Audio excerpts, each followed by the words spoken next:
I've got about 500 students that are in my DeFi Academy, and I push them in to experimenting with these DeFi protocols. So they have to, do a swap on, a protocol like Aave. They have to execute a liquidity pool so they can at least have a sense of what's happening.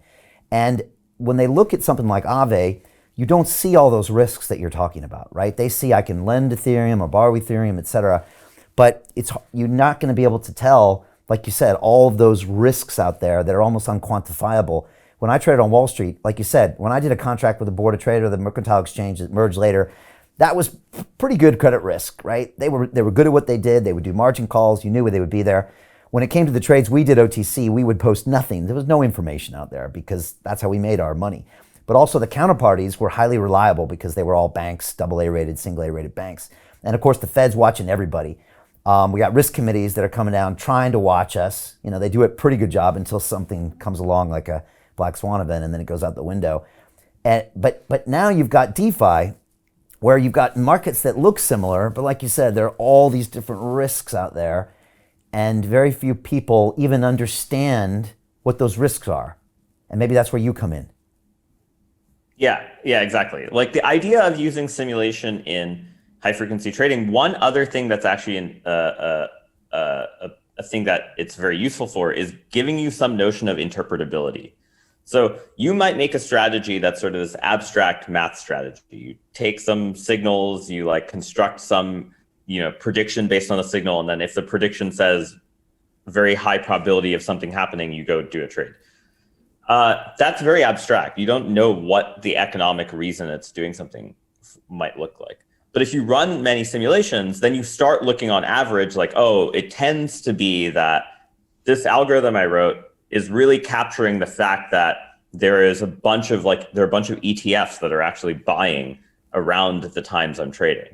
And you can like go back and get some interpretability for what is actually happening. And so that is actually one of the more powerful things I think of, like if you design these systems correctly, is you can get a lot of interpretability for the risks. You can actually like have a better handle on what the intuition is. And that's sort of what we're really focused on, is using simulation to make those things crystal clear. But one other thing is it's not just mitigating risk. It goes both ways. So the other way it can go is improving capital efficiency. So when the market is actually not super volatile, if you're an exchange like an FTX or CME, you will basically say, hey, we'll let you put less collateral up, right? DeFi protocols have to somehow adjust to that, right? And that's the other side of the risk coin, is when it's not risky, you can actually offer better loans or better sort of forms of leverage in these systems. And that's clearly one of the things that DeFi is lagging in. And, I think that's what we're focused on, helping people do that in a way that is safe. Because like you can do that and then completely blow up. And we've seen, I don't even know, tens, 50, hundreds of incidents where at the expense of risk, people gave you good capital efficiency. Yeah. And one of my students asked me the other night, he said, well, if I'm lending my coin out in Aave, then, at one point, does it get liquidated, or how much collateral do I have to hold? And I kept thinking, well, Tarun usually comes up with that number, because you've done all the risk analysis and simulation. And if you go to your website, you can see kind of your I think, real-time look on a protocol like Aave or Compound, and you can see each kind of instrument, recommended levels of collateral, and versus what they're doing. And like you said, it's not always about being too safe, because then you're not maximizing liquidity or capital efficiency. And that's what you guys do. Can you walk me through even like a use case of something you've done for Aave or Compound where you could explain it to someone? Like, for example, we looked at this and we found out that this was this, and then we recommended they do this. Is that a good way to explain to people more of what you do? Yeah, sure. I think the simplest examples are things actually that are revenue related, which is in these protocols do collect some revenue for the DAOs. So they collect some fees based on borrow demand.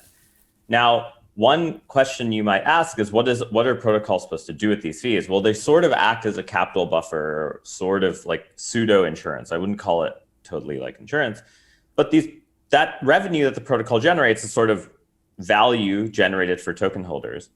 And one kind of important thing is that we make recommendations of how do you improve the capital buffer? How do you increase the revenue for the protocol without reducing borrow?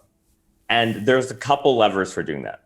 One is changing the collateralization ratio and the amount of interest collected. So maybe you increase the, you say, hey, you can take a riskier loan. You can put up less collateral, but the protocol is going to take a higher percentage of interest as a capital buffer, again, to kind of control for liquidations, or control in the situation where you have sort of like cascading liquidations. And, you know, I think in a bunch of different cases, we've been able to like increase the revenue for these protocols by, you know, like single digit plus millions. Hopefully over time, like that increases quite a bit. And the idea is that once you're really like increasing the revenue the protocol has, and also over time improving its like insurance buffer, its capital buffer, then you can start offering more risky sort of parameterizations. But that's the type of thing that, you know, we spend an inordinate amount of time really like, you know, we have the platform that sort of ingests data from, you know, many different blockchains as well as centralized exchanges, tries to analyze and categorize different borrowers and look at like, hey, this like really risky borrower just joined the protocol. Like, given that they joined, like under the current settings, like what's the likelihood that if they defaulted, they would cause a bunch of other people to default too? Things like that. We have this like sort of automatically triggered watching the blockchain, running the simulations, and then when there's something more adverse, go and send out the proposal. But you know, I think, yeah, building the infrastructure for that and making sure you can do all the monitoring, automatically run these simulations, you know, running tens of thousands to hundreds of thousands of simulations a day. And then you know, from running those, trying to say like under these different parameters, like, hey, if we increase the collateral factor by 10%,